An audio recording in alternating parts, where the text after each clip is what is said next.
You approach the first corner of the prison. It has a road that goes off to the side of it, as well as there being the front entrance. The barred gates and walls of the prison are something you can look through. There appear to be a number of patrols. Front gate especially is very well lit, with razored wire atop all of the fences. What are the two of you doing? So the guidance that I get from Orthax, I'm hopeful to find a guard that wants one of the prisoners dead, and that they'll like somehow just let us in and do our thing. Just make a religion check with advantage.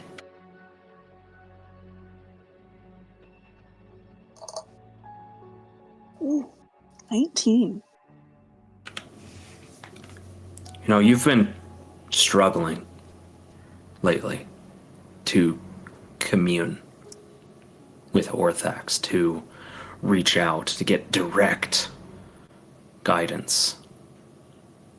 But it seems here in this moment, leaning on him is working. You get the sense, that warmth that climbs up the back of your head. It's not quite a burning inferno yet, but it's getting there. It turns down that side street. I will follow it. As you do, you move across what is the prison's yard to your right. It's devoid of prisoners at this time of night. There are a couple of patrols. One looks to be a rather large Goliath gentleman, another a dragonborn. But the feeling continues down the road. Keep going. Continuing to move. Just make a perception check.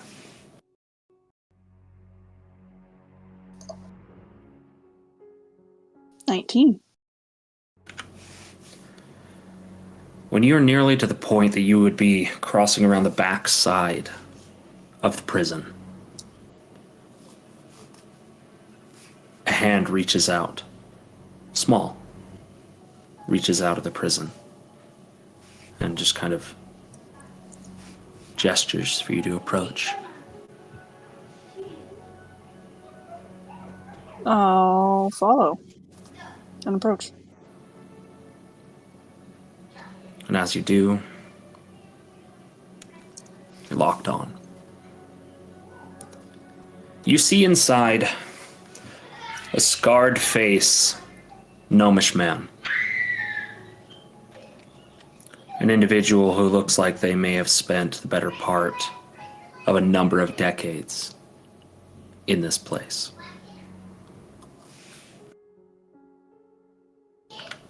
He takes some time to look you up and down. And then he leans in and says, leaning forward only to look up to you. What are some strapping young individuals like yourselves doing wandering around here at this time? Hopefully we can help you.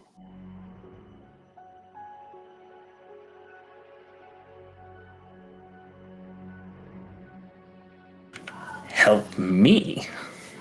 There's not much that can help me at this point. I'm sure being a guard of a prison isn't easy. There's probably some tougher folks you'd rather not have to worry about anymore.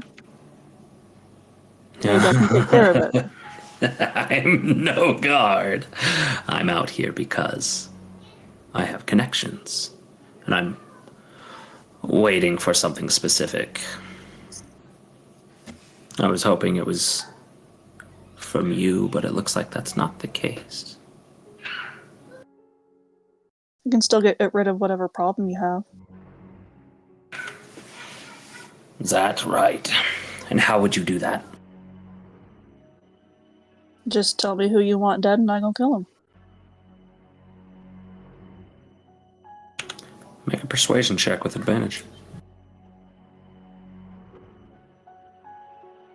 While this is interactions going on, Shashem's just going to be kind of looking around as much as possible so we don't get caught talking to a prisoner. Yeah, just make a perception check. 12 for persuasion. Okay. Again, he kind of eyes you up and down. He says, no offense, but you do look capable, though.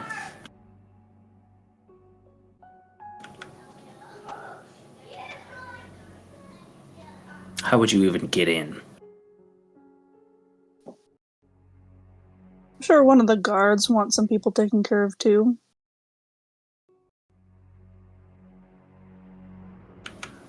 He takes a good moment to think.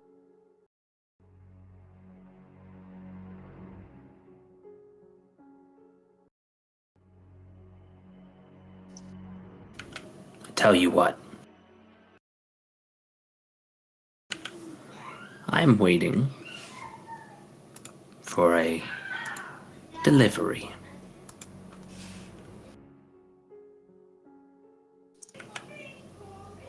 It may actually help.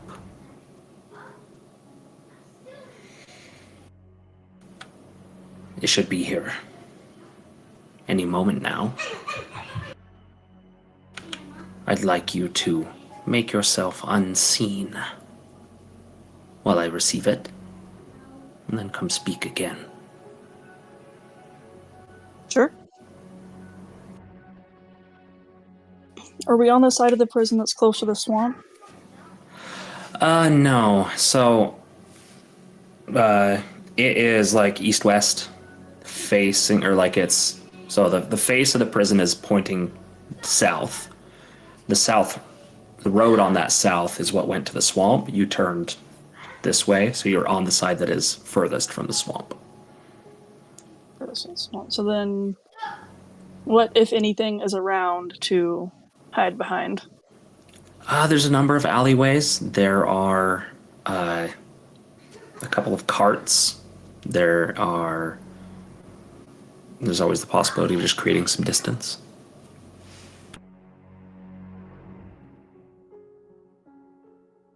Like, is it like super well lit in the area?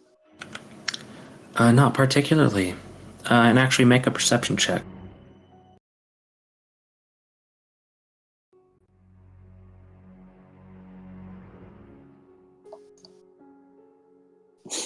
Seven. Okay. Yeah, this section of the street is actually oddly dark. In the rest of the city, you've seen a number of mystical torches that have held a mildly green, whitish light.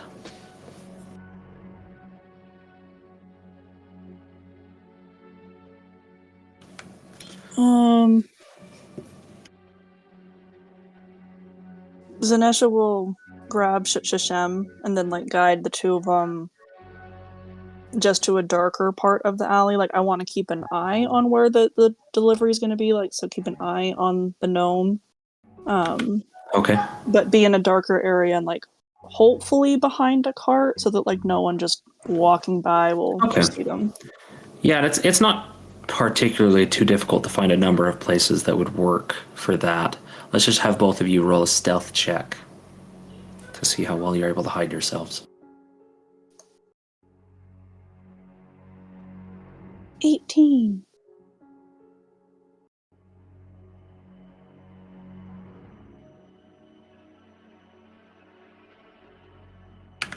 Okay. Yeah. You're both pretty confident that you're relatively hidden. Takes another 5 or 6 minutes waiting and waiting. And Zenesha, as you do, it doesn't... You're not naturally impatient in this moment. There's a calm.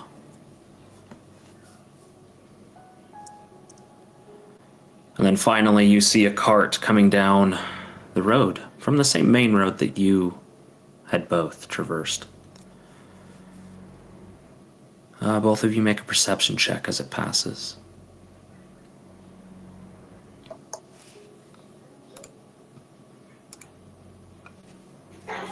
Okay.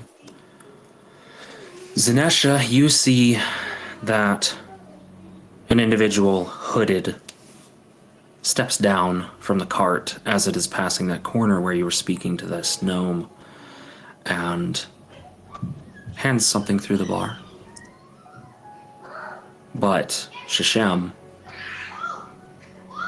it's difficult to pinpoint. But in the cart, and this is the first time you've ever actually noticed something like this, somebody's invisible. You also see the handoff, but you just notice this slight shimmer, this little shift in the light of a distant light that's passing from within the prison through the top of the cart.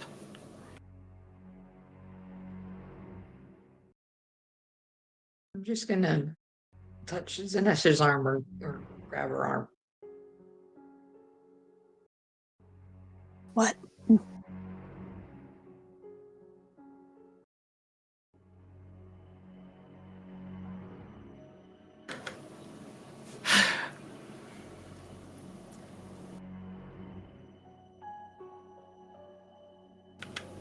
As soon as the delivery guy leaves, we're gonna go back up. And the time does pass.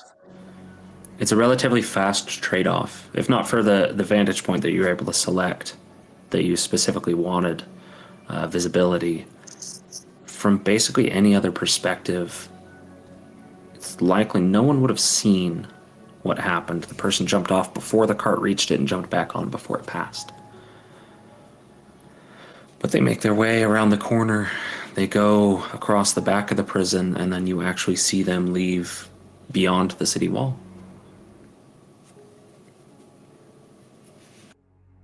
Assuming there's no guards about to do a pass, Zenesha's just gonna go back to the gnome.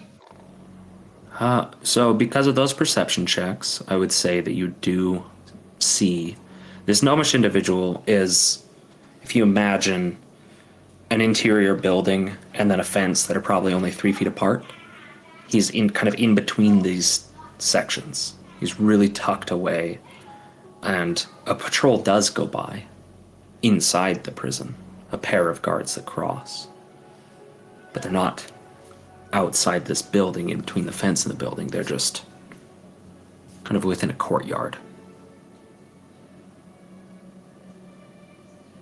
Okay, so when they're when we're no longer in their eyesight, Zenesha will go. Okay. You do make your way back, and it is difficult to see the gnome until you're very, very close. If not for his getting your attention, you likely would have missed him in the first place. And there you do see, in his hand, is a dagger, but it's not a normal dagger. The blade is pitch black. And you see him tucking it into his belt and then putting his shirt over it. Well, what's in this for you, if you do help me? A happy god. Which one? Does it matter? I have a certain disdain for a number of them. Then it's whichever one you like. Ever the salesperson. But no.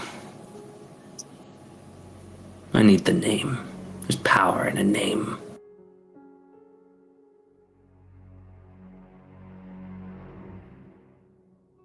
Zenesha will wait for a feeling from Orthax to see if he's okay with it being shared. Make a religion check with advantage again.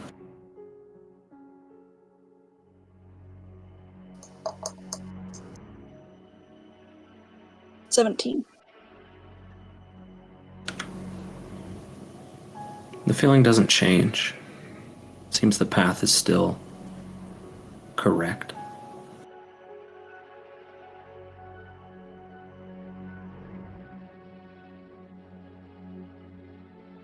It's so dark, it probably doesn't matter. But Zanesha will remove her mask and then just like point out the line down her face. Because everyone else seemed to know what that meant.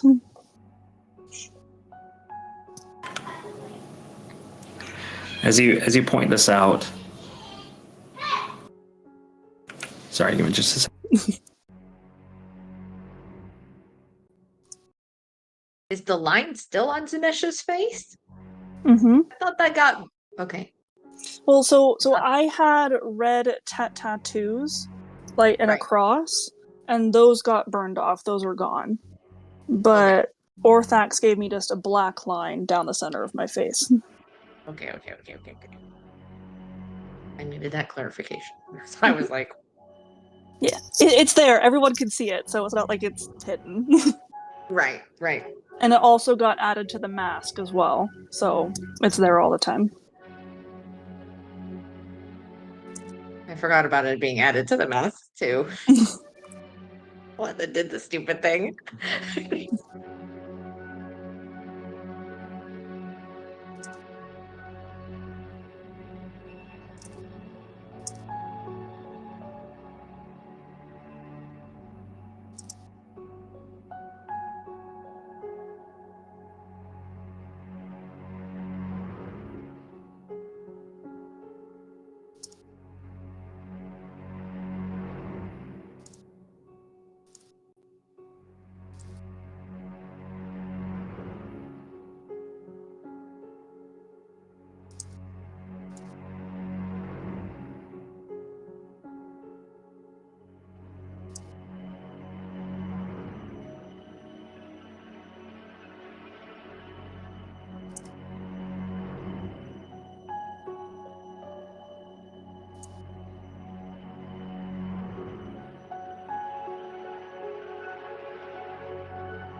love the music, it's so creepy.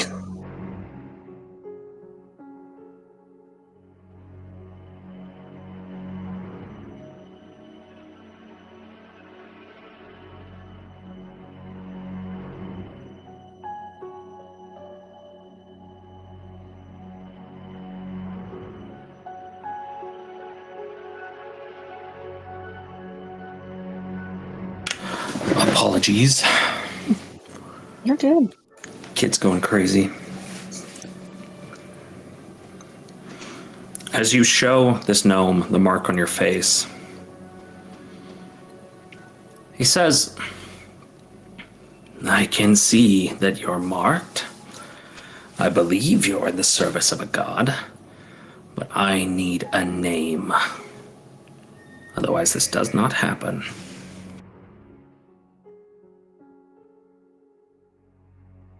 Orthax. Okay, then.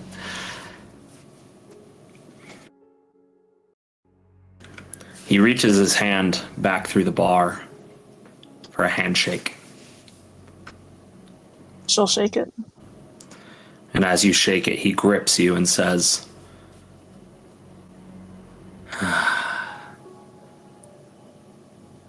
Delura Indin, here in the prison.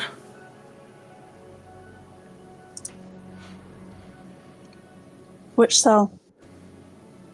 Oh, he'll be in the yard. I'll make sure of it. Okay.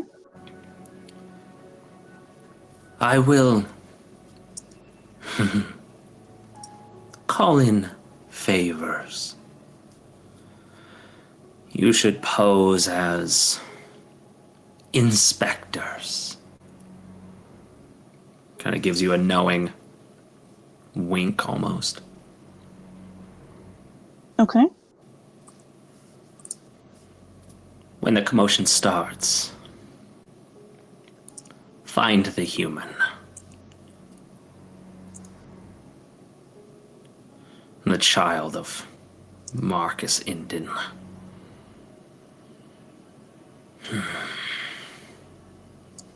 He's the reason I'm in here. And security's been tight.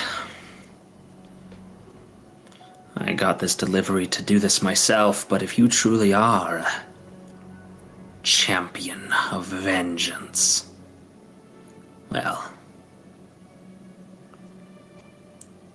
it serves us both, doesn't it? As long as everyone's happy, except for the dead one. No one that dies stays happy. Well, wait 10 or 15 minutes for my favors to take effect. And then approach the front gate. And he lets go of your hand finally. The contract is sealed. Mm.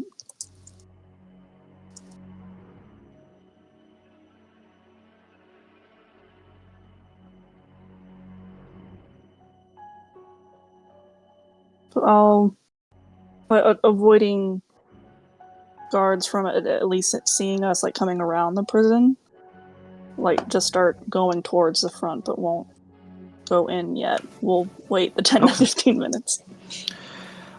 Make a stealth check.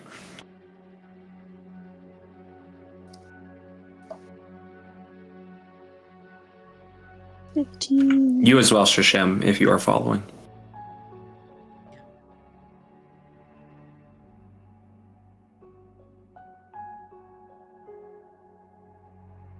Have it.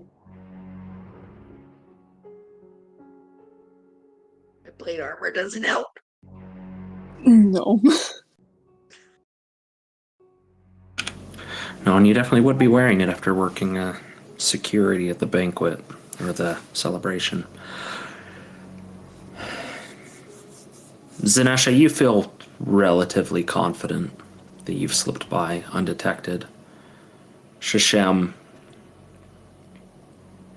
a patrol you see does take notice of you. There's not necessarily anything wrong with walking on the street,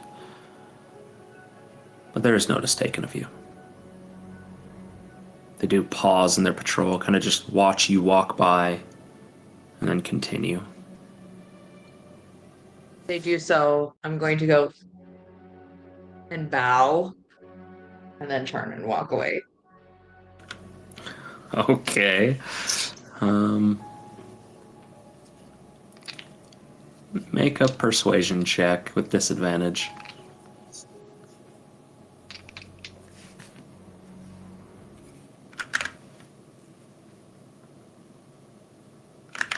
Yeah, that's about right.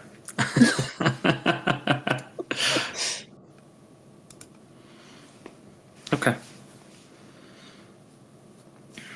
Is there anything the two of you would like to do during the time that you are waiting? After the guards go, I am going to just touch Zenesha's shoulders and I'm going to cast Cure Wounds at 3rd level. Okay. And it is as you approach her that you do notice the deep bruises forming from her fight, as well as a number of claw marks.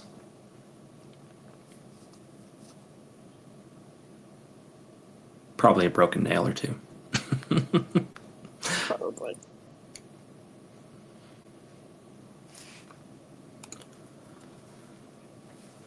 I want to do this. It's not. It says not It's not recognizing the casting. current opens. Yeah, it'll put the cast slot there, but it's not doing the effect. It's 3d10 plus 2. Well, you should Every be able time to I click the actual dice if it's not working. So if you click on the spell, then click the dice. Sometimes the automatic casting just doesn't work. Okay. There we go. Okay, so it's gonna be 16. So the 3d10 plus 2, so it's 14 plus the 2. Okay, so before you do that, let me. Yeah, so that effect, not recognizing the currently open sidebar. Oh, I see what you're saying. Okay. Yeah. Yeah, something's just bugged. Okay. So yeah, I'll have to manually roll that. Okay. So 16 health.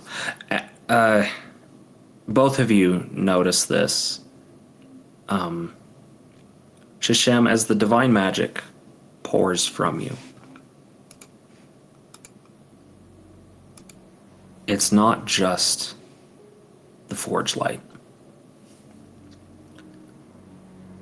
As it leaves you, it is gripped by the shadows and smoke pouring from Zenesha, and it grows before it moves into her. And Zenesha, you're healed not just for 16, but for 32. Oh.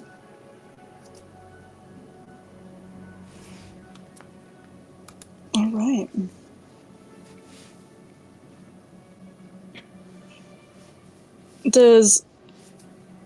I'm assuming Zanesha can feel the difference in that. Very much so. You know, you're used to being hurt. You're used to what it takes to bring you up and to recover. This was incredibly potent. And you could feel it wasn't just the warm forge light. It was that almost choking sensation of smoke.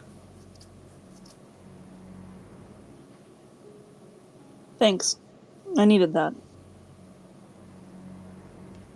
Well, I can say that this is a very uncomfortable situation for me, and I just want you to know I trust you. So this is me helping out, but it's kind of making me a little sick to my stomach.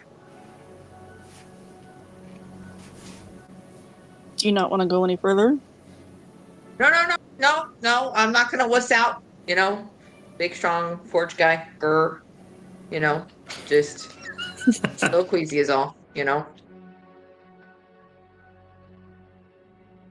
Well, as long as you can keep it together, I'm sure it'll be fine. Okay, but do me a favor, if this ever comes up again, can we please leave out of the story the queasy part? Sure. Great. Okay. Yeah. Let's do this. Where would the two of you be waiting? The 10 to 15 minutes as you were asked. I would assume the same place where we waited to watch the cart go by. Well, I would want to be at least within sight of the front doors. Like, just in case something happens to indicate the favors have gone through. Okay. These are more well-lit sections. make clear, just go ahead and make another set of stealth checks, the both of you.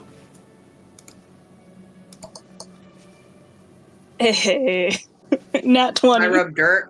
If I rub dirt on my plate armor, can I do it with advantage?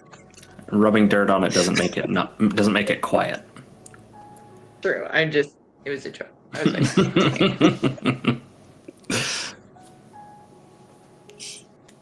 You can get black face paint. Not bad, not bad. You are actually relatively confident that you've found a place where you can sit and wait quietly.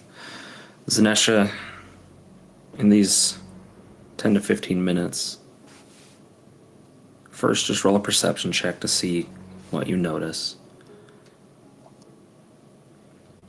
7. Okay. Your mind does wander. You've committed to a path here. You're trusting in something. It's unsure what will come of that. But even with that roll, after the time has passed, you do see there's a guard change. And while you can't hear it from here,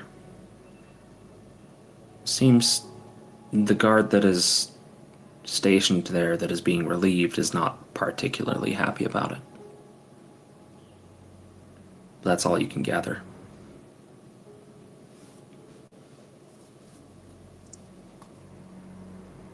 And this would be the front gate. Mm-hmm.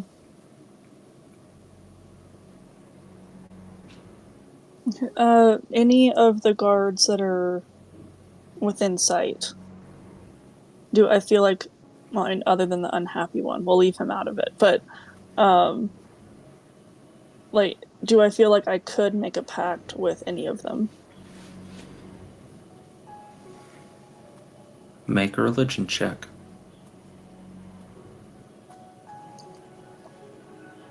No, it's a no one. It seems things are focused. For now. Okay.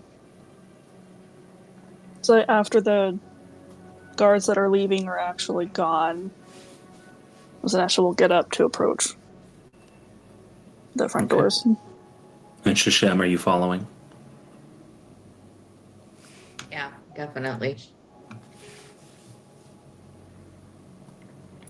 You both do step into the light from the shadow and into a barricaded section of the front gate, where the pair of guards there take notice of you and say, "Halt! Who is it?" Inspectors.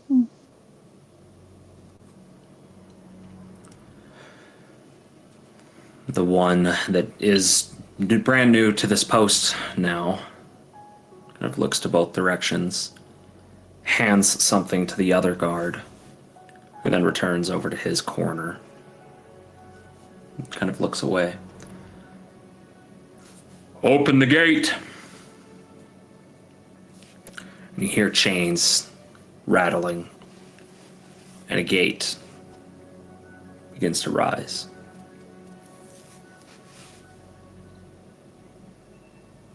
The prison is open to you. Guess we'll go in.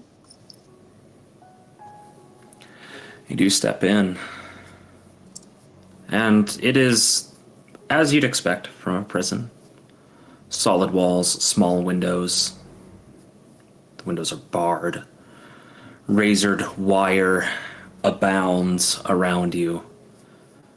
If you were to be locked in this place, escape would be quite difficult. What's Sashem thinking stepping into this place? Hope I don't die. I hope I don't die. I hope I don't die. Fair enough. The guard who allowed you in walks alongside you. And he says, "I see you have one that's armed. What do you have?"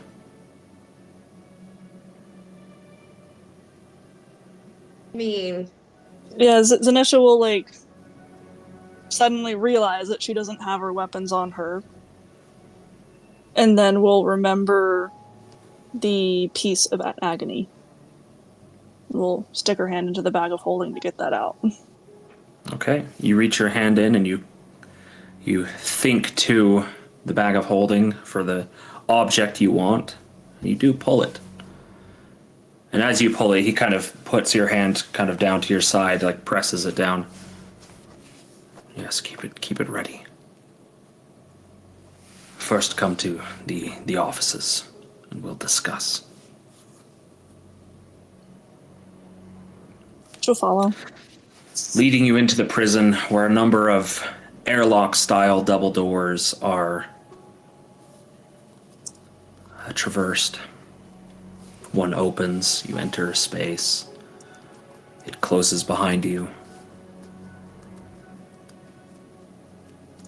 And like trapped animals, you are between bars. But then the other opens, and you're allowed to step through. The prison's quiet right now, to say the least. It's, again, beginning to be late into the night. 10:30.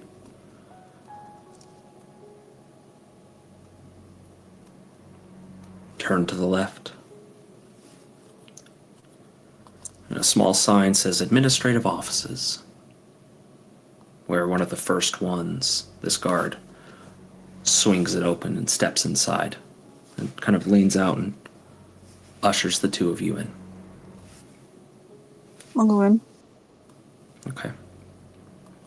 As the two of you step in, he closes and then locks the door, and then he takes out this small crystal and snaps it, and a wave of energy kind of fills the room, and there's this bubble around the three of you. And he says, this gives us about 5 minutes of protection from divination magic. I understand what you're here for.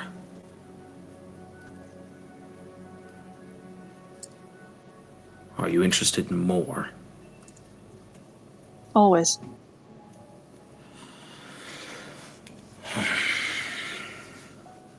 It's not just Inden that needs to die. There's a guard. He's getting closer to shutting down our work. Can you handle that? Sure.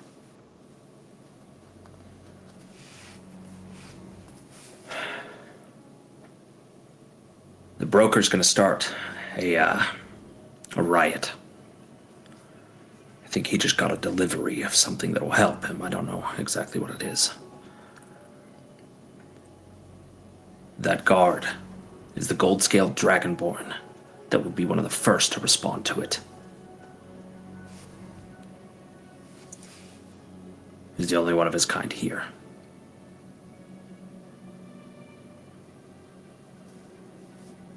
Can do. Any weaknesses that I can exploit? No. He's good at his job. Then it'll be a fun fight. Be as quick as you can. Don't hold back. If you do, and if you're found out, no one here can protect you. Is that clear? I got it.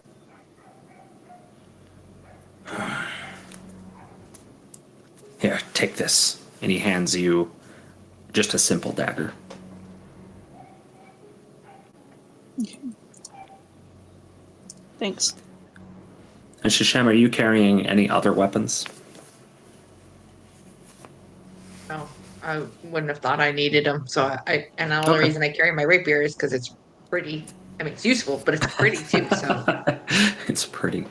Yeah. it's my craftsmanship, so I could show it off to anybody and everybody. So I don't think I would have anything but plate armor in that. He takes a moment and kind of looks up at the bubble. Probably got another 2 minutes. It's Inden's a younger human, white hair despite his age, and he's a magic user, but he's suppressed here. He can't use anything unless his gorget is shattered. So, if you're killing him, avoid the neck.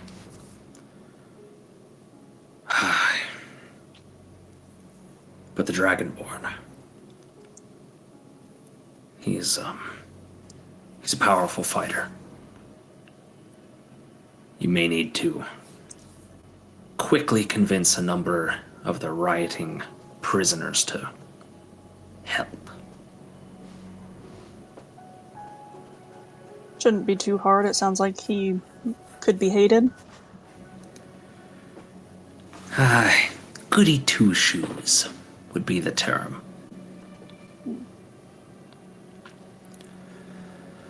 All right, we're almost out of time. We've been having a conversation about how the inspection will be carried out. Is that clear? Got it. He looks to you, Sashem. Clear? All right. And it's at that point, there's a little bit of a crack, and then like falling glass, but that it dissipates instead of actually falling to the ground to you. Oh, so if you wouldn't mind following me into the yard, that's where we could begin the inspection. And he opens the door. We'll follow. And I'll be behind. Through another set of barred doors, you make your way. A somewhat long hallway that moves past a good number of cells. Make perception checks as you move down this hall. Apparently, I'm very focused on the yard. Okay. Oh, it didn't come over to me. Oh, well, I rolled a nat 1, so it's a 2 total. Gotcha. Okay. Oh, you did. You clicked persuasion. Oh, did I? Yeah, so Well, do perception. And it's the same thing for a +1. Oh, it's so. the same mod. Okay, yeah. Yeah. Then you're good. Okay. There are certainly a number of prisoners here. By the time you make your way to the entrance to the yard, it's maybe 30. And you've also passed 2 guards on your way through this. You don't pick up much in the way of details for them.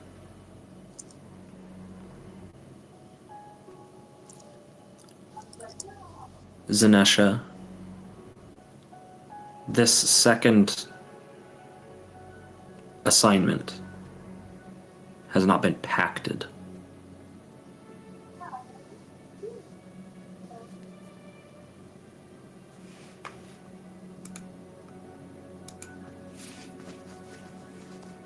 Okay.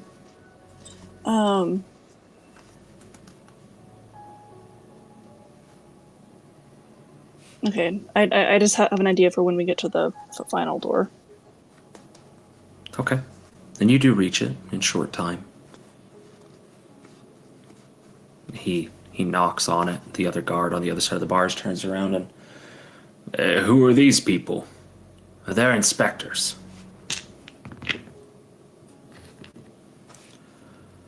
All right.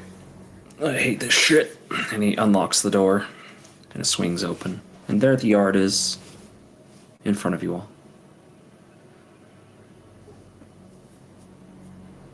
Zanesha will turn back to the guard that's in on the plan and hold out her hand and say, "Thanks for the walkthrough."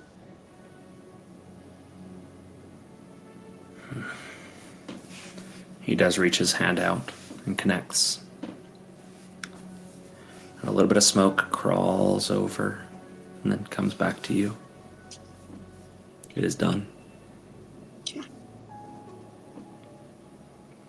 There's a slight unease with that for you, Zenesha. And I'm going to be sending you a message.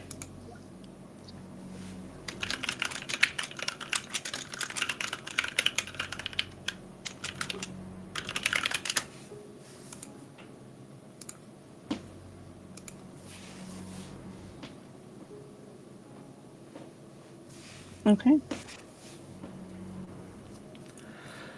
Well, now if you just, you could walk the perimeter, you can check for, all the structural things we talked about, as well as any contraband that's been tucked away. If any of the guards give you any trouble, just send them back to me. I'll be waiting right here. Appreciate it. As you feign an inspection, I need both of you just to make a deception check. Or performance. It's up to you.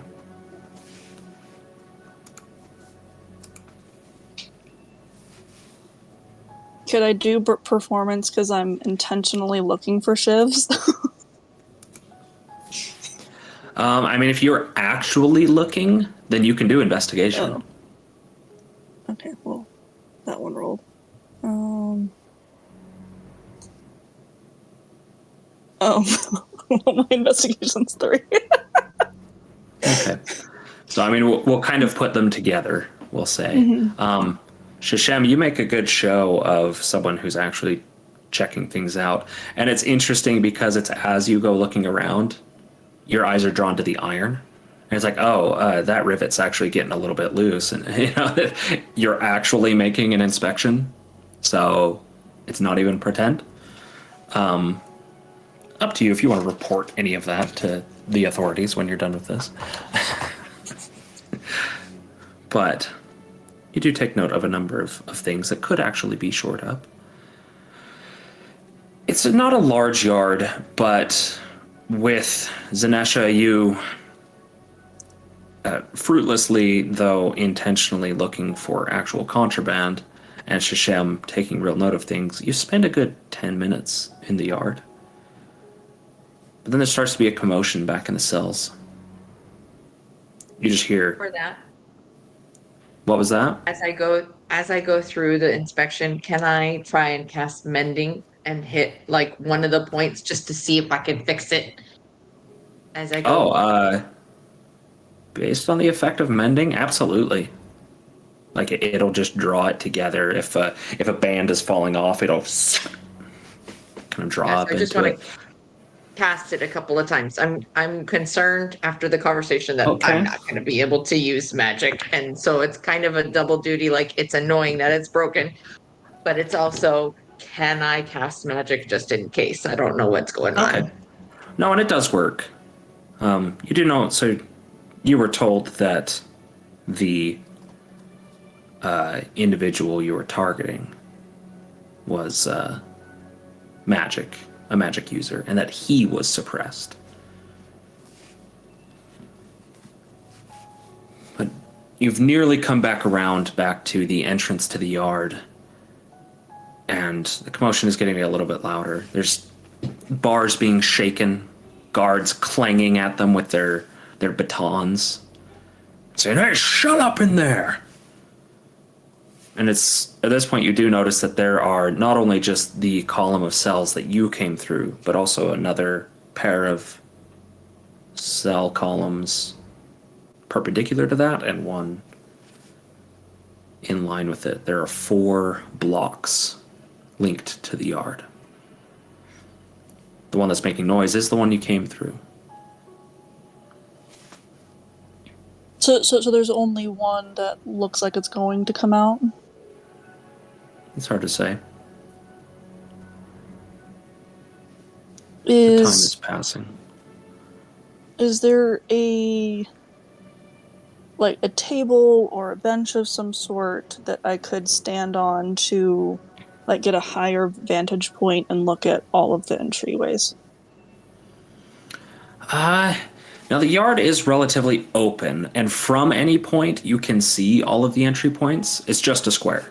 It's probably 100 feet across each direction, and there's a couple of trees that obstruct view a little bit. There's a number of benches that are actually hard bolted down to the ground, and there are some what looks like just bars and whatnot sticking out of the walls that could be used for exercise. Other than that, it's relatively devoid. It's a hardened dirt ground. but if you wanted to step up onto a table, you definitely could. Yeah, I want to have a good vantage point to see both the human and the dragonborn as fast as possible. Okay. You don't see either of them immediately. You two and one other guard are the only ones in the yard right now. All of the others look to be in the blocks. And you don't see the golden dragonborn right now.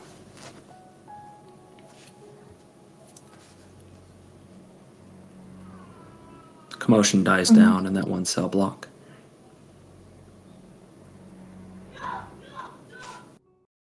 Is everything handled? I'm going to just call out to the guard that's been telling them to shut up. And he does yell back, "Yeah, I think we're good. These assholes just don't want to go to sleep sometimes." Got it.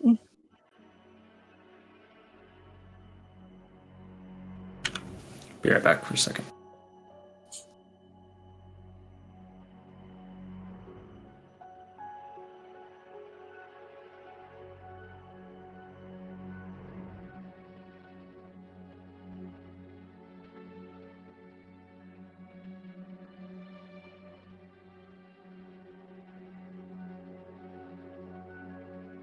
I gotta say, Erin, Sashem is quite the friend to not question, I'm just gonna start assassinating people.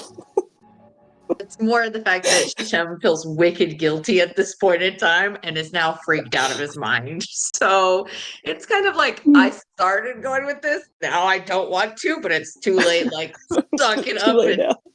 push on. I mean, that sounds like a 15-year-old boy, so that's fair.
All right.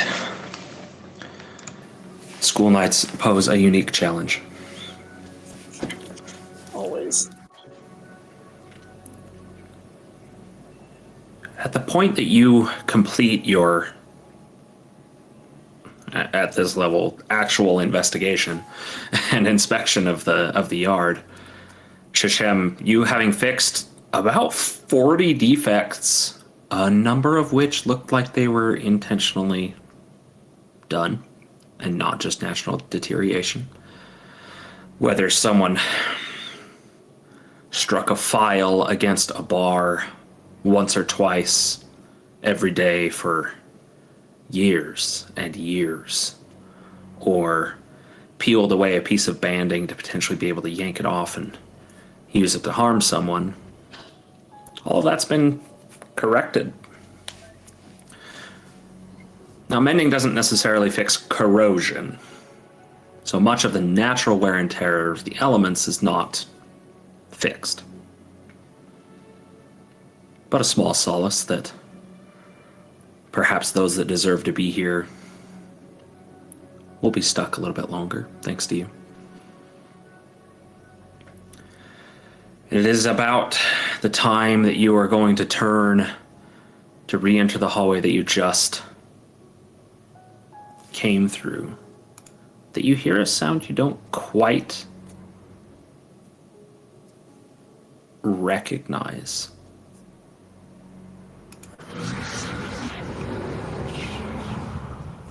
A voice rises up from one of the other cell blocks, and everything goes silent.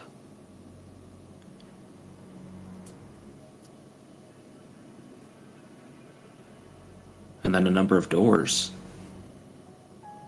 Tink! Looking down, it's the one on the opposite side of where you are. Every door of every cell just opened.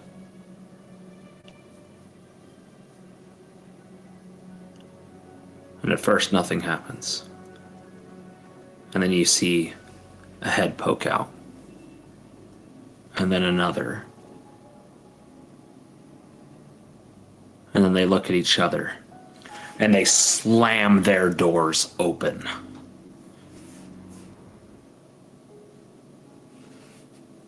Zanesha is going to take a dose of the potion of growth. Okay.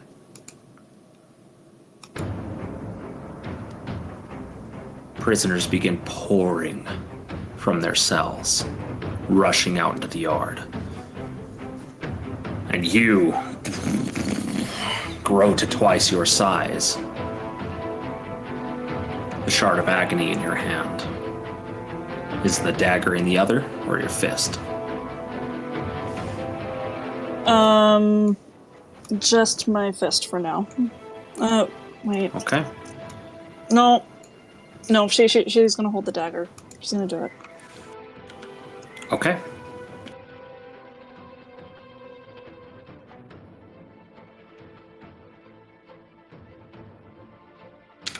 They pour out into the yard. 30, 40 individuals. It is a mess of humans, gnomes, halflings, dwarves, half-elves, one pure elf, a Goliath, and a couple of dragonborn spilling into the yard. Things aren't necessarily violent yet, but then you hear a bell ringing. Ding, ding, ding, ding, ding, ding, ding, and then bells begin ringing all around the entire prison.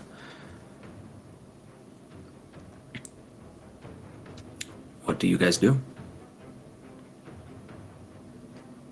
I'm keeping an eye out for my targets. Whichever one shows up first, I'm going. What was their name? Inden and then Gold Scaled Dragon. Okay. That's a guard, not a prisoner. Yes. I'd like the two of you to roll initiative, only to keep the time scale of things under control.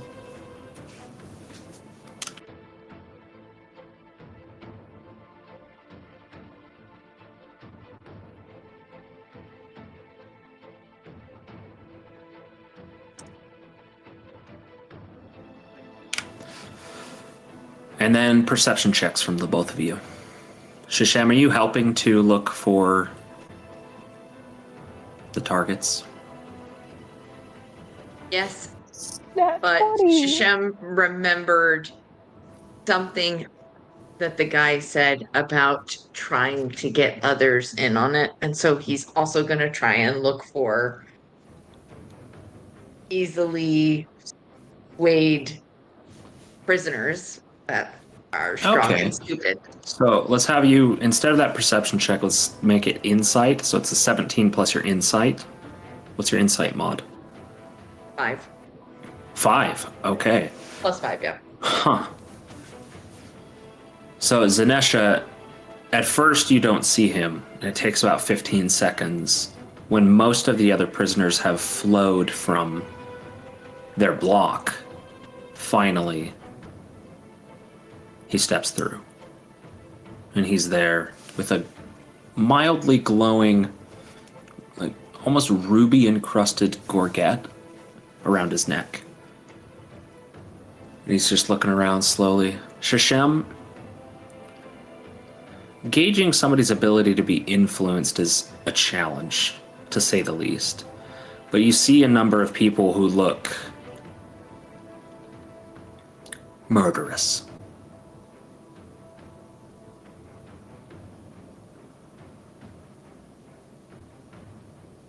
I want to try and lose myself in the crowd and get to them.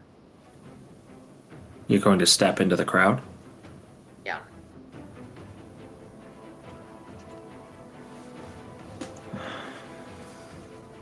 You're given a wide berth at first, and then they begin to surround you.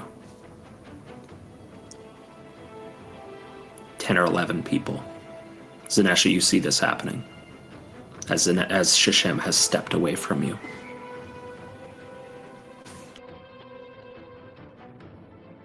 Zanesha's assuming he's helping. So she's focused on Inden. And you said that he was being cautious coming out? Yes. Then she's gonna wait until he's further into the yard. So then he can't just like dart back into the hall when she starts after him. And it is also at this point, Zenesha, you do see a number of prisoners taking notice of you, which is not difficult given the scenario. Having grown to 12 and a half feet tall, 13 feet tall, you stand out. Sashem, you do as well, carrying a long blade weapon and clad in full plate armor.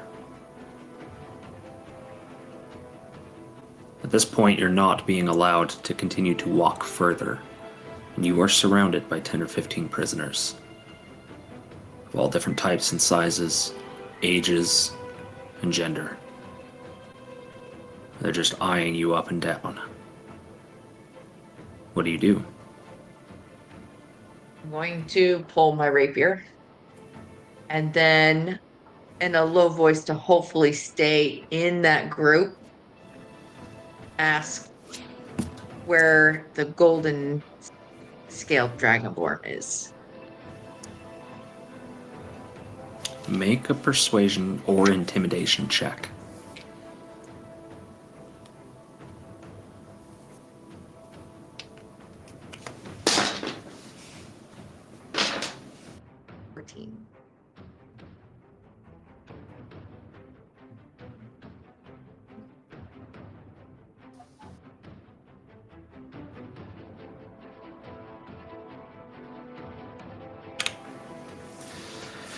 About 6 of the prisoners step forward to meet you a little bit, unafraid of your rapier. What's it to you? One of them speaks. Why do you think you're free right now? We're not free. We're just gonna make some ruckus before they shove us back in their cells. And what better ruckus than to get rid of a goody two-shoes guard? We kind of look at each other. Make a stealth check for your level of voice in this. Is it still a disadvantage with my plate armor? No, so you could just do a d20 with your stealth mod. Because this is... Wearing plate doesn't make you talk loud. Zenesha, while this conversation is happening, Inden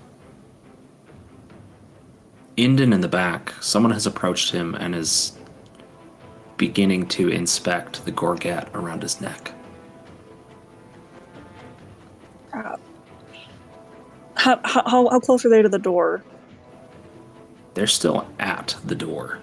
He's in the yard, But he's basically still within the swing of the door.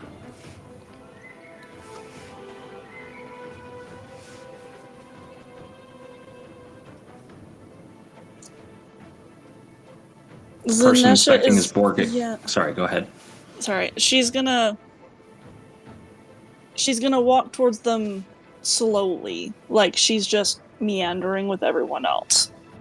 Okay. You are given a direct path. No one is interrupting your path at this point. You're a giant to all of them right now. And none of them have seen a giant half-orc before, at best you can tell. Are you going to be approaching with the intention of not being noticed by them, or is it going to be just making your way there? Just making my way there. Okay. They do both turn up and look at you. And the one inspecting his gorget then pulls something out of his pocket and goes for the gorget.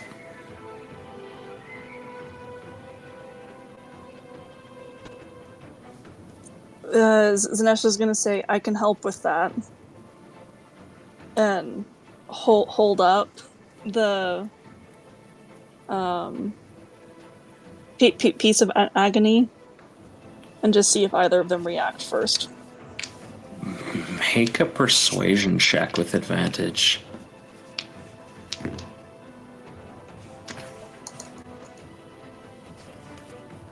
$15. Okay. Come back to you. Sashem, the individuals you're speaking with give some nods off to a couple of the others who go off to certain parts of the yard. Things aren't violent yet, and you can see through the entryways that a number of guards are beginning to pile up at the entrances, ready to enter. Things are about to begin.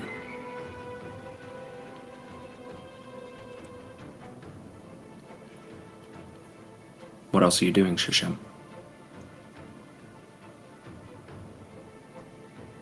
I'm going to look around and see if I can find the guard.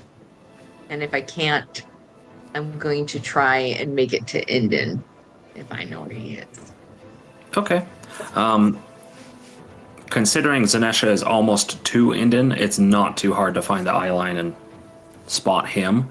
But make a perception check for the Golden Scaled Dragonborn.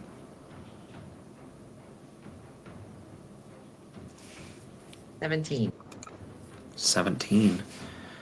You spend some time looking through the doorways. The one you came through, the one that was to the right, the one that's across is empty, but the one to the left, he's there. He's at the front of that stack of soldiers, that's a stack of guards that are getting ready to move in.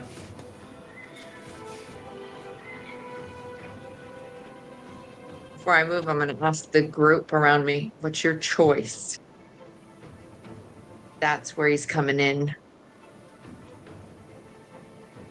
And they kind of just look, they look where you're looking, kind of vaguely. Yeah, I'm good with it. At least my boys will be. Do you need my help?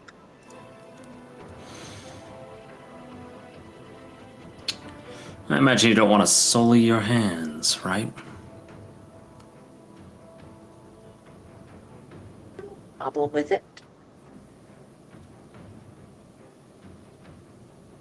I think we can handle it. But, worst comes to worst, do what you think is right. And there's some giggles from the crowds as the encircling around you is dispersed. As they go, I'm going Zenesha. Oh, go ahead. As they go, I'm going to say, I'll be watching for the time. Let's see if you got it. Okay. You do notice something going up to one of the pieces of banding you fixed and being very frustrated that they no longer have Shiv.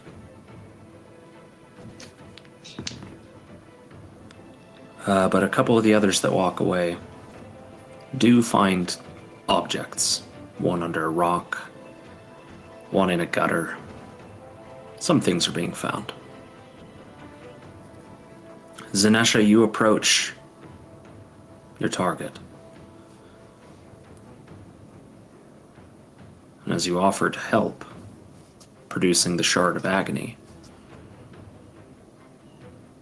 there's not necessarily a recognition of what it is, but as you approach, the one that was going to help him with his gorget says, "That artifact looks to have some power." So it'll be better to take it off. You know how to use it? Of course. They look to each other for a moment, and you hear keys starting to rattle on the 3 other entrances.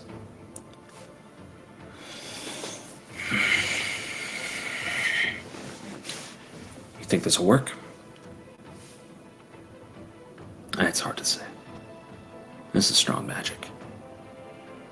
Your dad made it. Of course it's strong magic.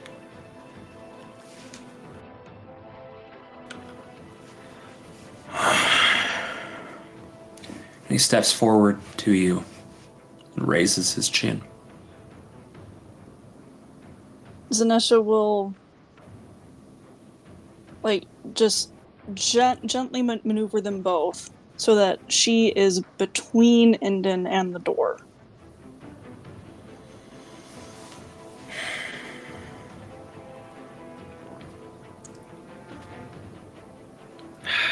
There's not really a check associated with this,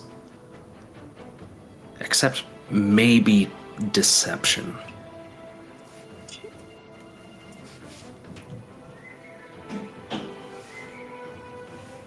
Yeah, roll deception. 17.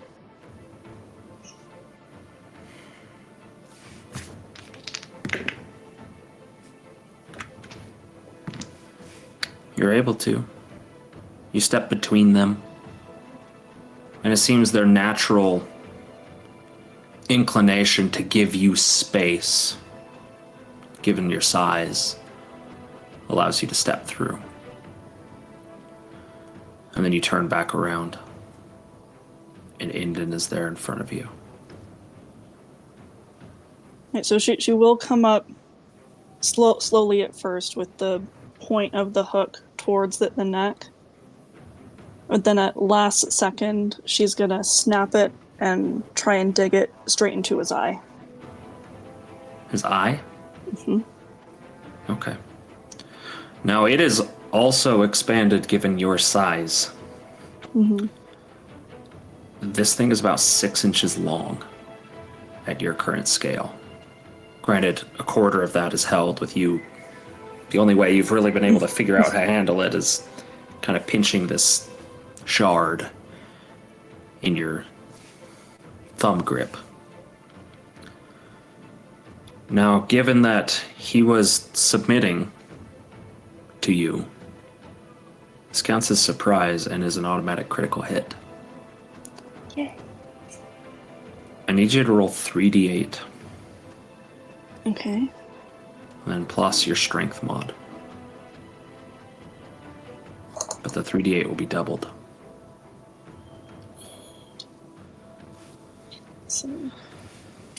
So 28 plus your strength 30. mod. That makes it 32.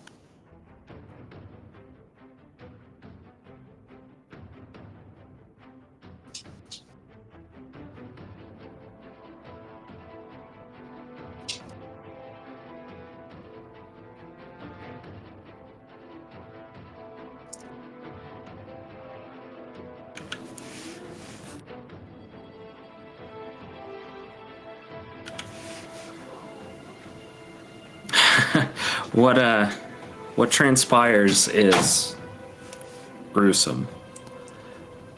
As you lean forward, beginning to...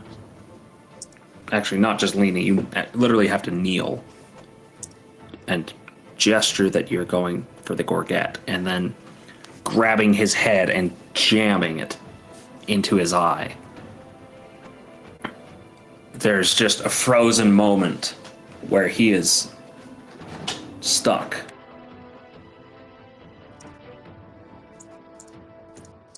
But Emma's in there.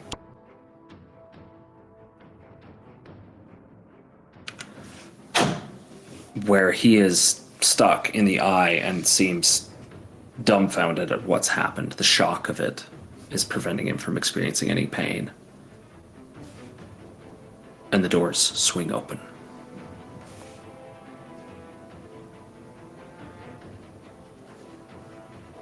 That's the end of your turn, Zanesha. And does that only count as one action? Is your action, yes. Well, that's one strike of your action. So since I So you're have right. the 2 weapons, I still have a second action and a bonus action, right?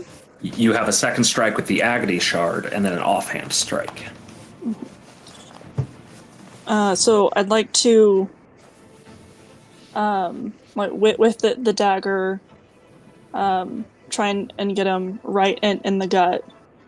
So the And dagger then- would be your offhand strike. It's going to have to be after another hit with the agony shard. So your two attacks are main hand attacks, and then you get an offhand attack. Okay. So with the piece of agony, I want to yank it out and get it into the other eye. Or at least as close as I can. Yeah, this is now just a regular attack, though, as the surprise is gone. So I don't know what to roll for So attack. just roll a d20 plus your strength mod and proficiency. So you could click like your heirloom axe attack, and then just use different damage. Oh, okay, well, I'm going to do this. That's 17 to hit. More than enough, as despite this mage armor that is present, it seems not all magic is suppressed. He is wearing no armor, as would be expected. Go ahead and roll 1d8. As the power in agony appears to be depleted for the time being. 4. 4. Plus your strength mod of 4, right? Yeah, so 8 total. It's enough, and he is blinded. Yay. Now you have your offhand attack. Dagger to the gut. 20 to hit. Certainly hits. That's 5 damage. How do you want to do this?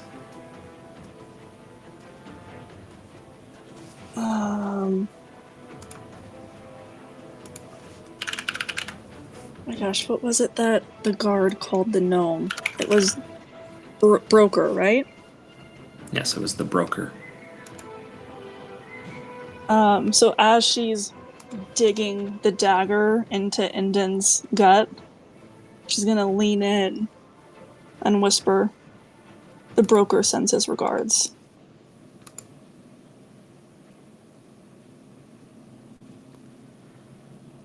As you do this,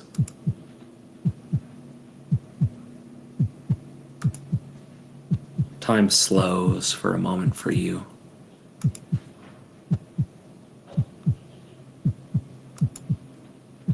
The life fades from this person.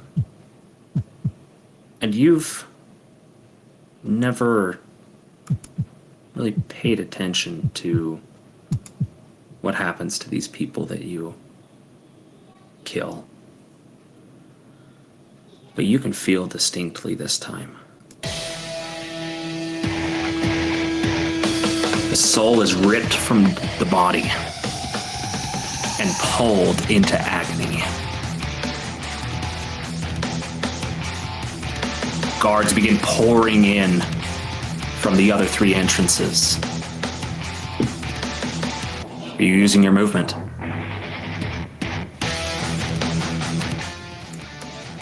And my movement is going to be, I'm going to try and spot the gold-scaled dragonborn and then move towards him if I can find him. And it's easy. His skin is bright and his armor is polished. You can see Sashem already looking in that direction. A number of prisoners are beginning to converge, sitting on the opposite sides of the doorway, and he is the first to pour in. I'm going to charge with all of my movement, all of it, charging towards him. A rage initiates.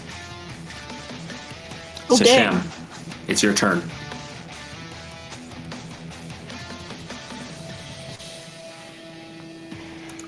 I'm going to hang out there and kind of just watch that turn and see how all of the other prisoners go in at him and stand off a bit just to kind of assess the situation. I don't want to hold my attack because I'm not close enough to hold it to let it move. I'm not going to do... He's just thinking all of this will be under the radar as much as possible. Okay.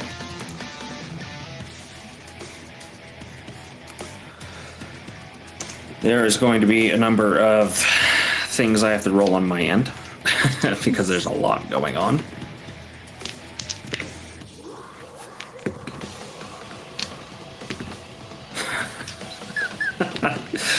Okay.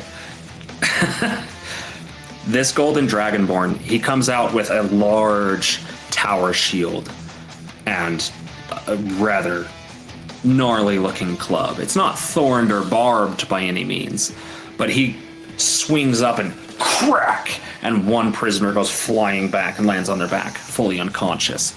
The next one, I don't know what that was. He crack, another one, breaks his knee across the other direction, and then another strike up. And then you can see he action surges and goes again, another 3 attacks. Crack, crack. 2 cracks against this one Goliath prisoner that is barely standing by the end of it, and then boom, cracks him on the top of the head, brings him down. But that is the end of his turn. There's a great deal of other combat happening, but it is not your focus unless you choose for it to be. No. Zenesha, it's your turn again. How far away from the Dragonborn am I? Considering you're double dashed, he's only like 40 feet from you. Okay.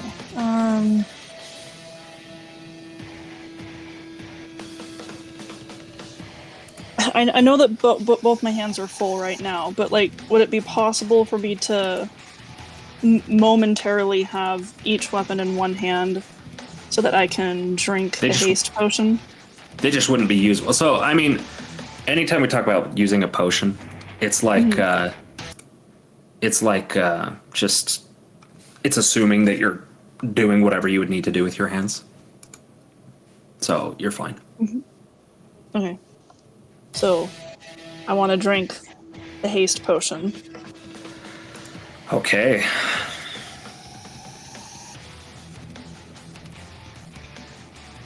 Not sure I'm gonna remember what this does, other than just an extra attack. So haste is +2 AC, doubles your movement, and grants an extra attack action, which means that's 2 of your main hand strikes. Sweet. Okay. So now I have 3 main hand strikes and then 1 offhand. No, you have 4 main hand strikes. So you have another attack action, which is an entire set of however many strikes you get in an attack. Oh. Yeah. Oh, that's But that crazy. extra action can only be attack. It can't be anything else. Okay. Then, yeah, so I'm gonna drink the potion, and that's one of my actions for this turn, right? That's a bonus action to use an item. Okay. So then I'll use the Yeah, rest you're of my- dangerous. So would I get all 4 attacks this turn then? Yes. Okay. Then she'll finish running up to him because I have all the movement now, and I'll take all 4 attacks. Yeah, so do you have 70 feet of movement now or 60? 80. 80. Oh. So you said I was within 40. So Yeah, you're. I Wait, I think growth. I wonder if growth. Ooh, I wonder if growth does the same. if that increases. Yeah, because I am so much bigger. I don't think. No, it doesn't. Okay. Because you're also just like moving slower despite being bigger. Makes sense. Okay. Yeah, you close the distance and it involves you basically stomping on another prisoners, but you don't care. Yeah. Make your 4 attacks. I'm just gonna. You also have dexterity saving throws at advantage, and strength checks, athletics checks, and strength saving throws at advantage because of growth. Sweet. Okay.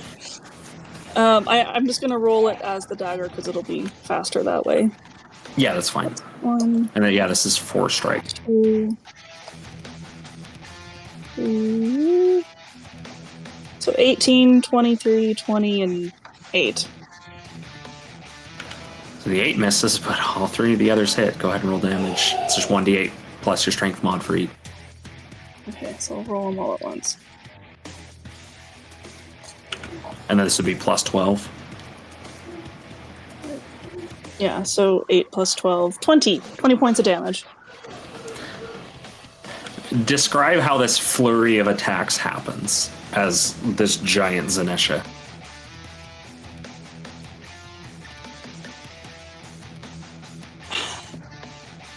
I mean, since she's swinging so fast, I want to say like she's trying to like. Well, he's wearing armor, isn't he? He is. Full plate. So she's gonna try and like slash back and forth against his neck, and then come up and try and like hook him in the shoulder, and just like hold him. Okay. You are able to. You press in and you have that last strike stuck into him. Not necessarily grappling him at all, but you have him close to you. And the look in his eyes at this, what should be a lumbering beast moving with unbelievable speed towards him and then assaulting him, has taken him aback. Sashem, it's your turn.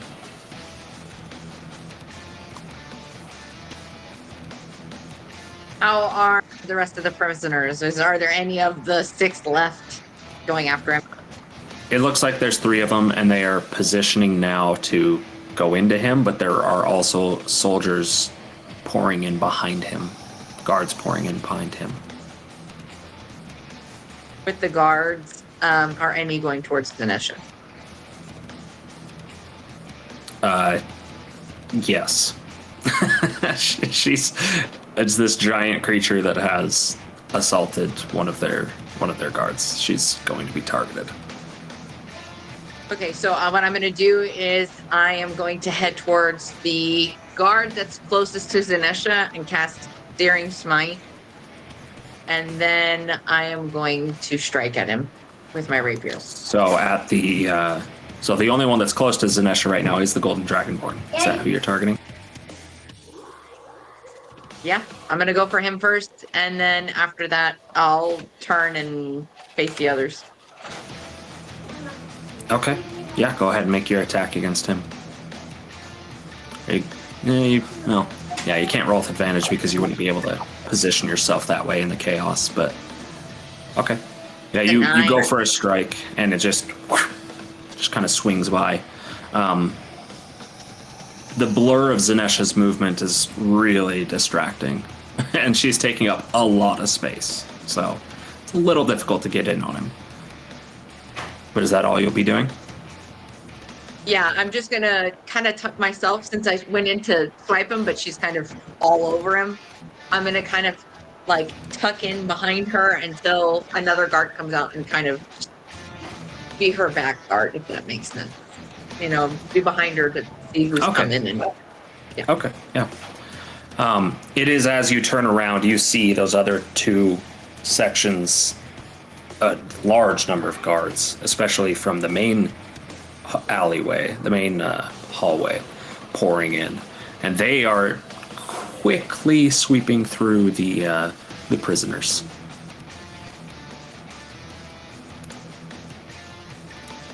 The prisoners are going to go after the Golden Dragonborn. They are forcing themselves and squeezing in to try and get behind him and around him.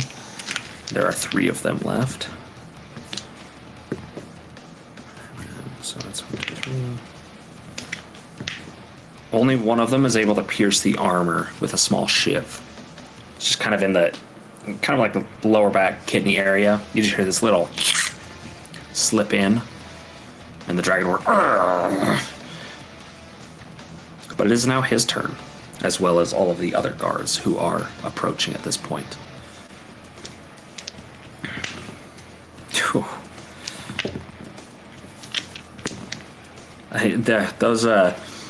Those 3 prisoners that went and kind of surrounded him are beat down rather quickly by the other guards. He is going to try to go after you, Zenesha. What's your AC right now? Given that it's 17. +2 from 17, and that's with the +2 from haste. Yeah. Okay. He's going to go for his 3 attacks. Oh, that's a 16. Close. He can't seem to get a viable hit on you. You're up close to him. You've kind of got him tucked in, and he's like trying to get this club around to you, and he's hitting, but it's like, it's just doing nothing. And as a reminder, your rage is active right now, which means those 3 hits you did also had rage and divine fury. Oh, the divine fury would have happened. Yes. Yes. I and was rage damage. So the rage is just +2. So 6 off of that, right? Yes. 8 points divine fury. Rolled max. It's 3 times, right? Or is it your first hit? Yeah. Divine fury is just for the first hit each round. Gotcha. Okay, so plus 14 more in total. Gotcha. Okay. I mean, he's not necessarily bloodied yet. He's bleeding because you've poked holes in him. But he's got a bit of fight left in him. Zanesha, it's your turn. So, I'll just roll all the attacks first, and we'll see. Yeah, go ahead. And yeah, 20 for the first one. Oh my And gosh. that's where your divine fury is. Oh, of course. The thematics of this. 4. So that's my 4 main. So 2. You got 2 hits. And you can do your offhand then- as well. and then Just my roll it offhand. again. Yeah. 5 attacks. That one does not hit, but the Okay, 2 so I got hits. 2. Roll the crit stuff first. Oof. That's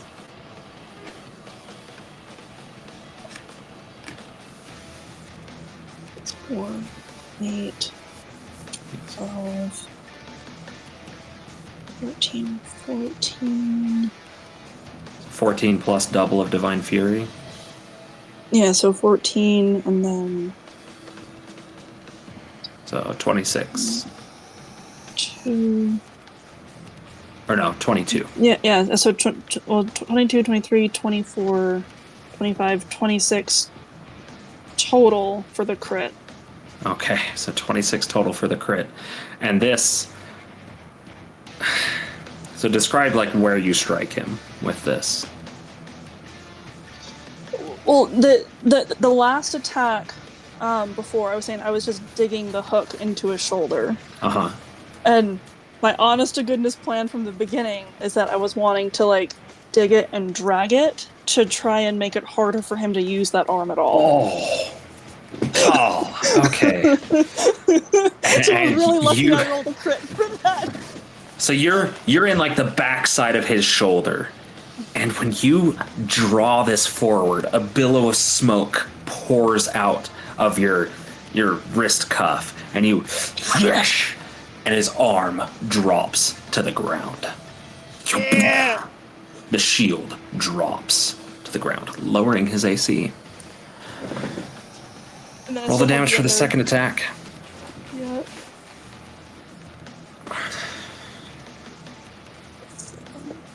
11, 12, 13 for the second hit. Okay. And then your offhand was a miss, right? Yeah, it was a Okay. miss. Uh, Well, unless him losing his shield. no, not that low. Okay. He went from 18 to 16. I'll just Yeah. say that. Wow. Okay. You doing anything with your movement? No, she's gonna stay right there in front of him. Okay.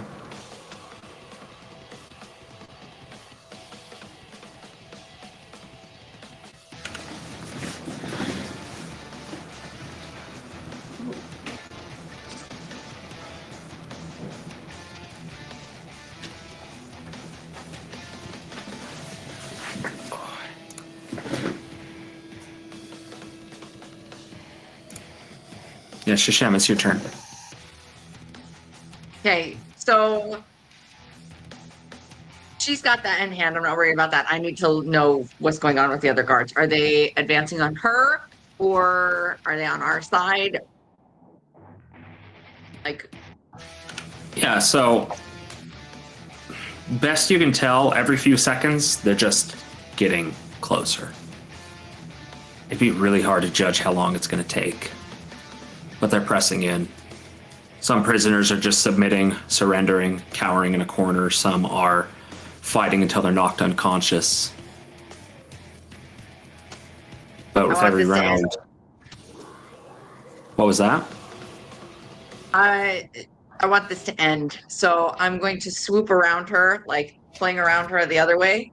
I'm gonna pick up the shield that he dropped, or just grab his arm and use his arm. And I'm gonna turn and try and slash at him or stab him as I come around. Zanesha's other leg. Okay, go ahead and just make an attack. This is with advantage if you're able to, because you're able to swing around to that side of him. Now that those prisoners are bloody unconscious. And a 16 just hits now. Go ahead and roll damage.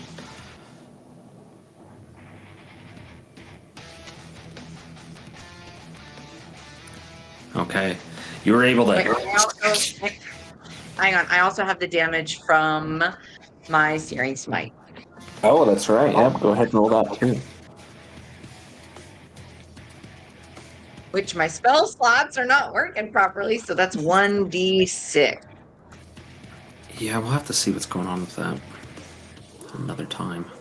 Another 5. Yeah, so this icy rapier pierces into him, and you can see a little bit of frost form on the wound, but then a burst of flame that reaches into him, and you can see from under some of the scales a glow. And he looks like he's getting racked from side to side and just has no idea what's going on at this point. Is that the end of your turn? Yeah. Okay. It is his turn, and he's gonna try to not go into shock. If he fails, he goes into shock. So he falls unconscious. He's not dead and making death saves right now, but he's unconscious. The other guards are going to try to pull him back. So Zenesha, I'm going to give you a chance to react to this with a strength or athletics check, which you have advantage. You're only getting this reaction because you hasted. And Okay. you're fast as hell right now. So make an athletics check with advantage to pull against them, and they rolled high. A 20 and a 15 on the dice from them. 21? You slow them, but they grab him and pull him a good 10 feet. You have a hold of him, and he hasn't left your reach yet. But he's being moved. But it's your turn. Well, And Sashem, the other guards, take another step forward. I'm going to use my movement to... So he's laying on the ground. I'm going to, like, try and, like, pin him almost. Like, I'm going to be, like, kneeling over him.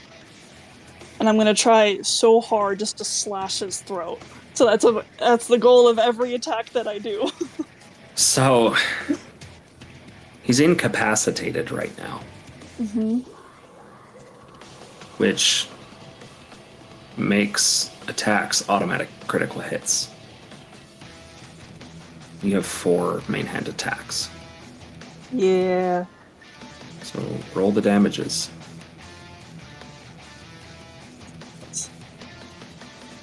Starting with the Divine Fury. Oh, well, I already clicked. I'll click out of it. Oh. It's very, very easy for you to step back into him. 12. Wow. That's 16 just for the Divine Fury.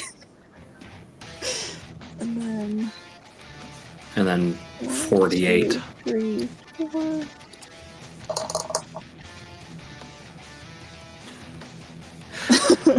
So 38, 40, 52 for the 4 attacks. You can tell that he is on the brink of death. You kind of step forward, put your foot on his leg, and the momentum of them pulling him back stops. They all look up at you in horror as you across the chest and neck. One goes across the chin, doesn't quite get you one across there, but then 2 are good and deep across both the jugular veins. Then I still have my offhand with the dagger. You do, which is still another automatic crit, given he's incapacitated. 7, 8, 9, 10 more points. How do you want to do this?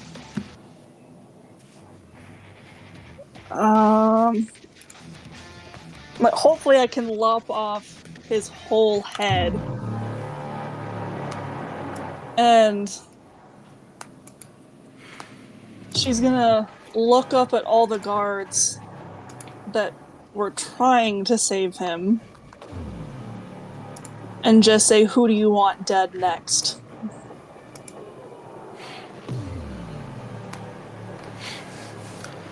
Make an intimidation check. And as you drive this dagger deep across, it's not long enough to do a beheading. But it causes, as you grab the chest plate with the hand that has agony, pull him forward and take it across, the head falls to a sickening angle off to the back, the spine exposed. The guards don't respond to you. They drop their hold and scatter on their back feet backwards.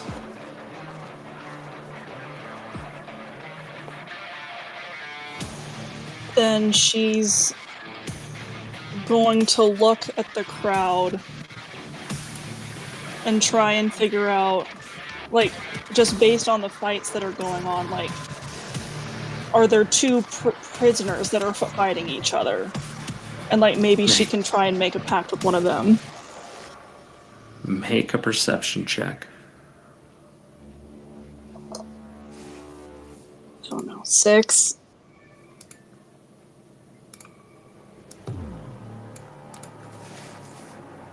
The reason you can't see some of their pact is because the guards are nearly to you. The ones that are fleeing from you after this horrific slaughter have given you some space that is now to your back. But the other two entrances, they've nearly cleared the yard. Sashem, it's your turn. Zenesha, I think time to go. Yeah?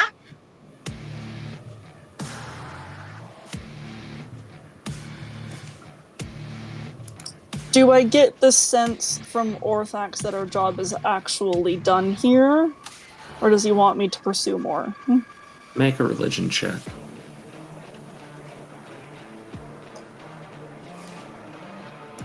Eight. You don't lose your connection. That's not what happens. It's that a lot has just happened. And you're not sure.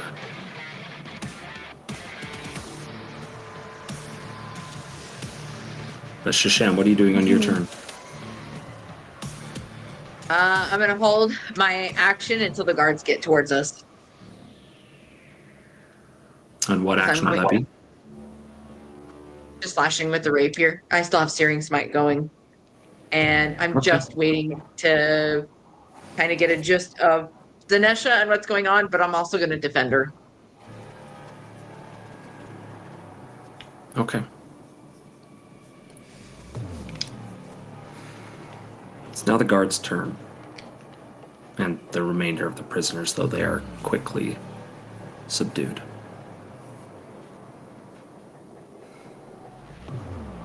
And it comes to a moment where the two of you are utterly surrounded by guards.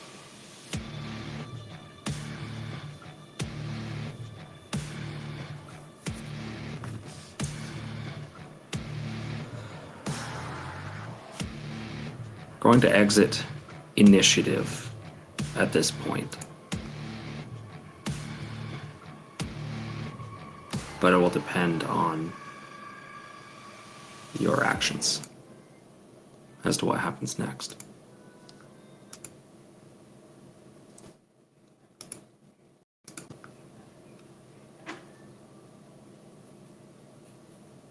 So what are you two doing? And Zanesha's waiting for, I mean, really just anything. It's just an eerie silence right now. So the number of guards look at their slain brother in arms.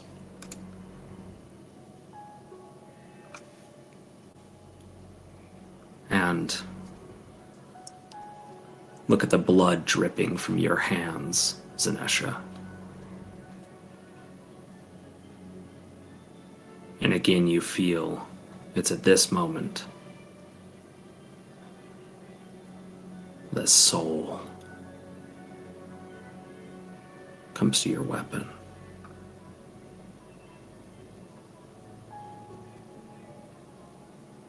You going to sustain your rage or no?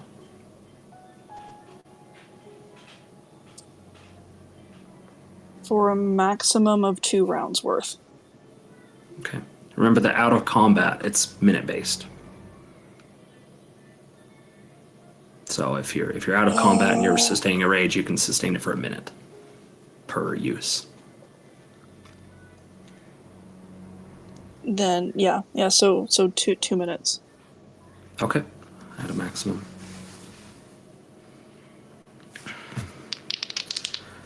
Now, I can't necessarily explain what I'm rolling right now, but there's effectively 2 possible courses that can happen around you, but you're still free to make whatever decisions you would like to. Just to make that clear. And all the guards that are surrounding us, like, what's their vibe, so to speak? They're not unaware that you just killed one of them. The Dragonborn's blood goes from the pool that is building under his corpse in a trail up to your hands. It's impossible to lie about this in any way.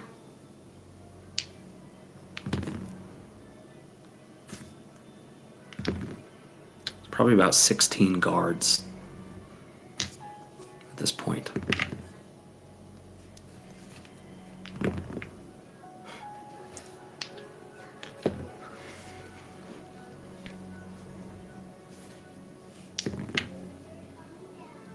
At this point, Sashem is going to drop the shield. Still has the Dragonborn's arm on it. And reach into his bag of holding. It doesn't still have the Dragonborn arm on it. Oh, crap. That would have been cool. Okay, fine. I'm going to drop the shield, and I'm going to use that hand to reach in my bag of holding and pull out one of the necklaces from the Cult of the White Skull. And Okay. hold it up. And saying what? We were sent as inspectors because the Dragonborn was with the White Skull.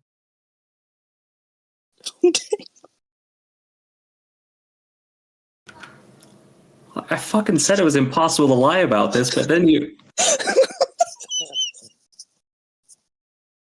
I'm still gonna try.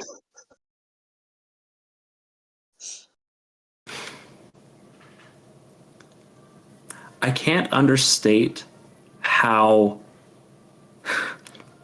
important this role is. Do you have a physical dice? No? Not with me. Okay. I have a physical dice. I'll think I'm rolling it. I don't want to be the one to do this roll for you, but I feel this needs to be like a physical dice on camera kind of thing. So if you're good with it, I'll roll it. Yeah. Otherwise you can do... Okay. Wow. Okay. It's a really interesting approach, trying to make Goody Two-Shoes the evil one. Yeah, this is...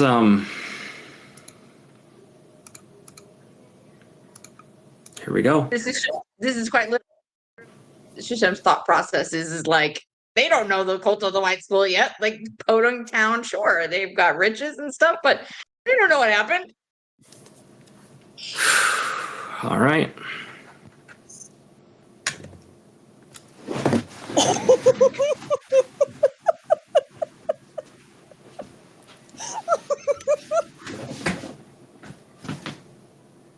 What? That's a natural 20. Good job, Sashem!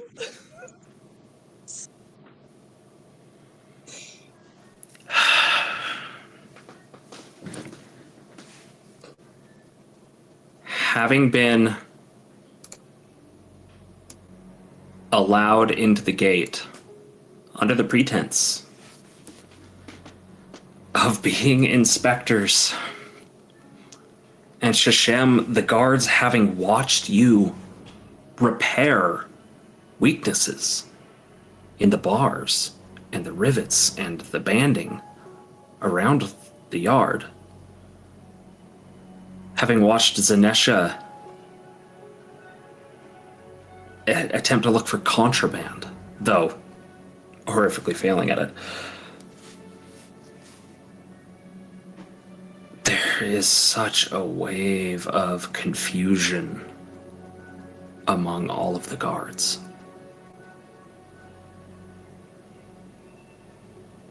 I'd like both of you to make a perception check. And it is at this point, Zenesha, the smoke begins to fade.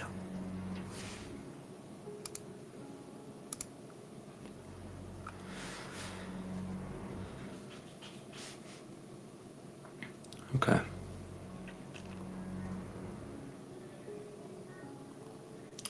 The guard who allowed you in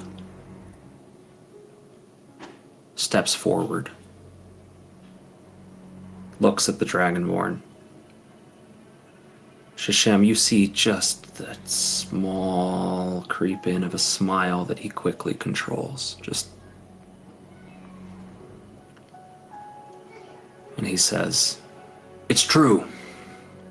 I was informed of this."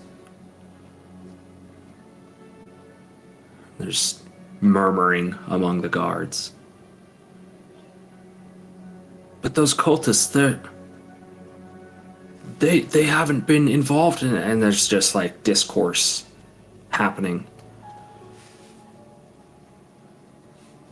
Here, you two, come with me. We'll go speak with the warden.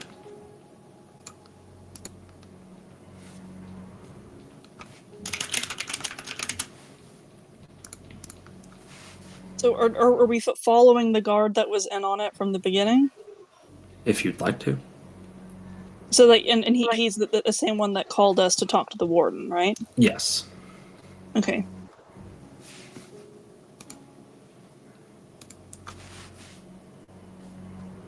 Zanesha,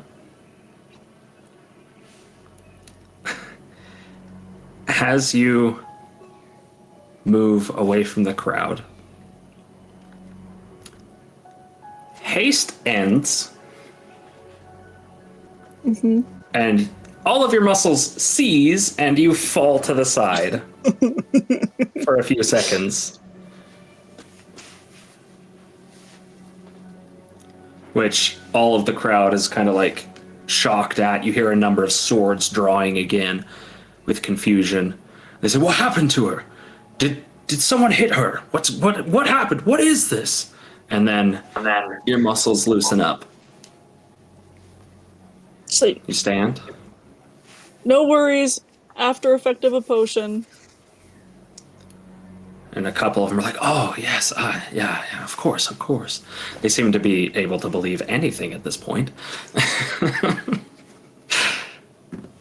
Should I go ahead and roll my Constitution saving throw? Unless you're sustaining it longer. Mm-mm. Okay, yep, go ahead and roll your con save. For one use or two? Oh, crap. Oh, and has it been a full 2 minutes, or is it just been one? And no, because haste ended after the 1 minute, so it would have been just the one. So roll Okay. 1d4.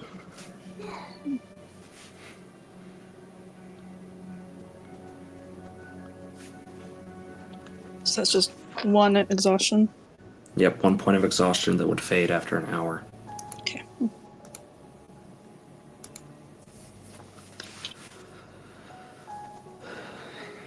And you can feel it hit you.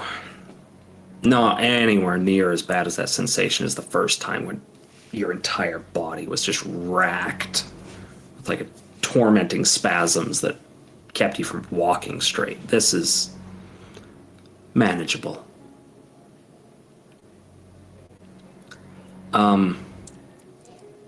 Approaching the doorway to this main hallway that you had first come through,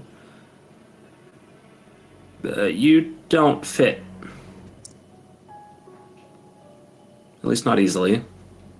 Yeah. Taking note of it, he goes, "Ah, shit.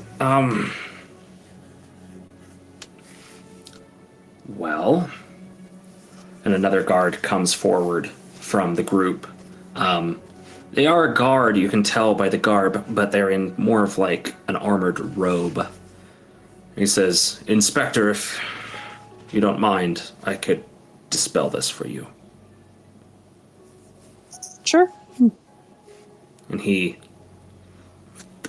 and a small arcane blast goes across your body and you shrink back down.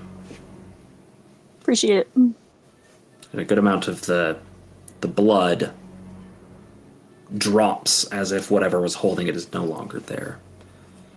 The blood from the Golden Dragonborn. Kind of like, if something's on a balloon and you pop it, right? Yeah. Kind of splats on the ground a little bit with a sickening. Great. But you do make your way through this hallway. And there's not a lot of guards present, as they're all in the yard. And this one guard is leading you. He doesn't turn towards the administrative offices. Instead, he looks both ways, pushes the door open. And the main gate is open.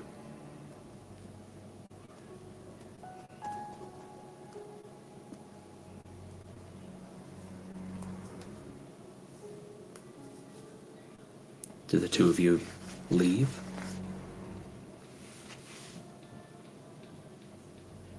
So we were led all the way through the prison, like, to an exit, right? Yes. Yeah. Yeah, we'll leave. I'll follow you. And he actually follows you out, stripping his insignia and branded armor from him. He says, I'm gonna have to disappear after this too. Appreciate the help. Same to you, I hated that prick. Finishes dropping the last of his things and then... Well, good luck to you. He turns and walks actually towards the swamplands. I don't know about you, Sashem, but I could sleep. I think we should do what the guard said. Like, get the guys and go. I don't want to be here in the morning. Fair. Leave in the cart. On the way. Well, do we want to take the cart, or do we want guys to grab the cart? Well, I think we need to go find where the guys are and get the cart. Well, I don't know. We got to round up and go. I don't care how. It's not like I have anything that sends messages or, Cape Boy has that. What if we just tell Bartholomew? He'll communicate it to Buddy. Yes, sure. You talk to the horsies and they'll talk to Buddy and I'm sure the message will get there. But I don't want to be in the city tonight. I think we should totally be outside the city, leave a message somewhere. We need secret code. I don't know. I just don't want to be here when this blows up in the morning. All right, let's go talk to the horses. And with that ridiculous plan set ahead of you, Zenesha, the night doesn't weigh on you like you perhaps would have expected. This shift in your heart that you were aware of at the moment that Lana defeated you. It's taken root.